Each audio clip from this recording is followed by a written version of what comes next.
या न्यूज बुलेटिनचे सहप्रायोजक आहेत गोकुळ. गेल्या काही महिन्यांपूर्वी राज्यभर सेवा पंधरवडा उत्साहात साजरा झाला असून या निमित्ताने सर्व शासकीय कार्यालय व सार्वजनिक ठिकाणी स्वच्छता अभियानाचे कार्यक्रम हाती घेण्यात आले होते. असे असतानाच गगनबावडा येथील तहसील कृषी तसेच सर्व कार्यालयाच्या मुख्य प्रशासकीय इमारतीत मात्र सर्वत्र कचऱ्याचे ढीग साचलेले तसेच आहेत. प्रशासनाच्या स्वच्छतेच्या घोषणा केवळ कागदावरच राहिल्याची टीका नागरिकातून होत आहे. शासकीय सेवा अधिक लोकाभिमुख, पारदर्शक आणि कार्यक्षम बनवण्याचे उद्दिष्ट प्रशासनानं ठेवण्यात आलेत. याचा एक भाग म्हणून सर्वच कार्यालय त्यांच्या परिसरासह स्वच्छ आणि नीटनेटकी ठेवण्याचे निर्देश दिले होते. गगनबावडा तहसील कार्यालय हे तालुक्यातील महसूल व अनेक प्रशासकीय कामांचे मुख्य केंद्र आहे.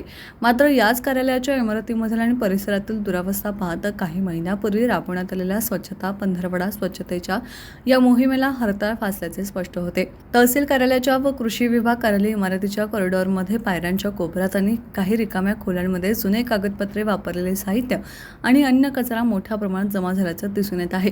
कर्मचाऱ्यांच्या व अभ्यागतांच्या समोर हे चित्र दिसत आहे. हा कचरा साचल्याने अस्वच्छतेचा आणि दुर्गंधीचा सामना नागरिकांना करावा लागत आहे. ही परिस्थिती जैसे ते असल्यामुळे प्रशासकीय कामकाजावरही अप्रत्यक्षपणे परिणाम होत आहे. विशेषतः काही महिन्यापूर्वी सेवा पंधरवडा राबवला गेला असतानाही स्थानिक प्रशासनाने या महत्त्वाच्या बाबीकडे दुर्लक्ष केल्याने आश्चर्य व्यक्त होत आहे. या प्रकारामुळे तहसील कृषीसह सर्व कार्यालयात कामानिमित्त येणाऱ्या शेकडो नागरिकांनी तीव्र नाराजी व्यक्त केली आहे.